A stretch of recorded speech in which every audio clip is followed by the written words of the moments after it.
Hello friends, అసలే ఎండాకాలం, ఆపై భరించలేని వేడి, శరీరంలో వేడి దానికదే పుట్టుకొస్తుంది.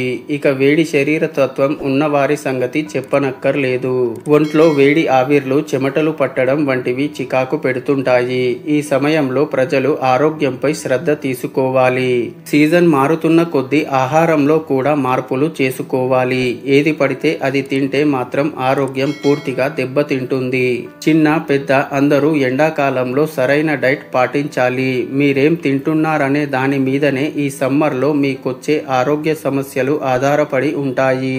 ఈ సమ్మర్ సీజన్ ముగిసే వరకు వీలైనంత మేరకు ఈ ఆహార పదార్థాలకు దూరంగా ఉండాలని చెబుతున్నారు నిపుణులు. మరి మీ శరీరంలో వేడిని పుట్టించి ఆరోగ్యాన్ని దెబ్బతీసే ఆ డేంజరస్ ఆహారాలేంటో ఇప్పుడు ఈ వీడియోలో తెలుసుకుందాం. వీడియో చాలా ఇన్ఫర్మేటివ్ గా ఉంటుంది, సో మిస్ కాకుండా స్కిప్ చేయకుండా చివరి వరకు చూడండి. అలాగే ఇలాంటి మరెన్నో హెల్త్ ఇన్ఫర్మేటివ్ వీడియోస్ కొరకు మీ సపోర్ట్ గా మా ఛానల్ ని సబ్స్క్రైబ్ చేసుకోండి. సో లేట్ చేయకుండా let's get in to the video.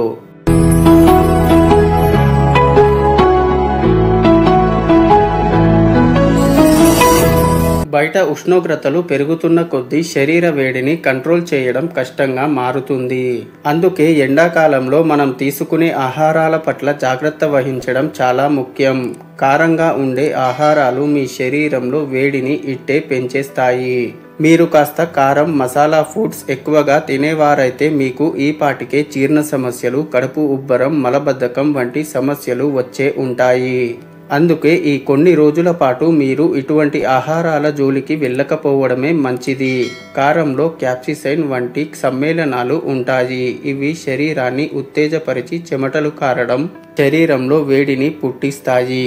అలాగే వేయించిన ఆహారాలు, డీప్ ఫ్రైలు ఎక్కువగా తీసుకుంటే ఇబ్బందులు ఎదుర్కోవాల్సి వస్తుంది. శరీర ఉష్ణోగ్రతలను ఇవి రెట్టింపు చేస్తాయి. అంతేకాకుండా తేలికగా జీర్ణం కావు. డీప్ ఫ్రై చేసిన పదార్థాల్లో కొవ్వులు ఎక్కువగా ఉంటాయి. దీనివల్ల మలబద్ధకం, గ్యాస్, అసిడిటీని కలిగిస్తాయి. అలాగే చాలా మంది ఎండలోంచి ఇంటికి రాగానే ఎండవేడికి తట్టుకోలేక చల్లదనం కోసం ఐస్ క్రీమ్స్, కూల్ డ్రింక్స్ వంటివి తీసుకుంటుంటారు. అయితే ఇవి ఎండవేడి నుంచి తాత్కాలికంగా ఉపశమనం కలిగించినప్పటికీ శరీరంలో అత్యధికంగా వేడిని ఉత్పత్తి అయ్యేలా చేస్తాయి. అలాగే టీ, కాఫీలకు కూడా ఎంత దూరంగా ఉంటే అంత మంచిది. కారణం వాటిలో ఉండే కెఫిన్ ఇతర పదార్థాలతో కలిసి శరీరంలోని నీటి స్థాయిలను తగ్గించేస్తుంది. అలాగే మందు అలవాటు ఉన్నవారికి ఇది అనుభవం అయ్యే ఉంటుంది.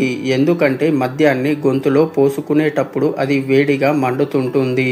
అంటే దీనిలో ఎంతగానో మండించే గుణం ఉందో అర్థం చేసుకోవచ్చు. దీనిని మితంగా తీసుకోకపోతే ఇక అధిక వేడి కారణంగా మీరు ఇబ్బంది పడాల్సి వస్తుంది.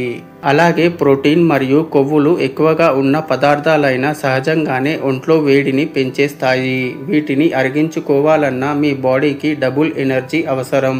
అందుకే ఎండాకాలంలో మాంసం, చేపలు, చికెన్ ఎక్కువగా తింటే మరుసటి రోజు మీ శరీరం నీరసంగా మారుతుంది. వీటిని ఎండాకాలంలో మితంగా తీసుకోవాలి. ఈ మండే ఎండలకు ఇలాంటి ఆహారాలను తగ్గిస్తే ఎండ వేడి నుండి మన ఆరోగ్యాన్ని కాపాడుకోవచ్చు. సో ఇది ఫ్రెండ్స్, ఈ వీడియో కేవలం మీ అవగాహన కోసం మాత్రమే. ఆరోగ్యానికి సంబంధించిన ఏ చిన్న సమస్య అయినా వైద్యులను సంప్రదించడమే ఉత్తమ మార్గమని గమనించగలరు.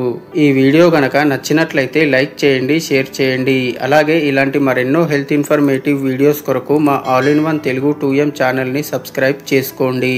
నెక్స్ట్ వీడియోలో మళ్ళీ కలుద్దాం. Thank you for watching.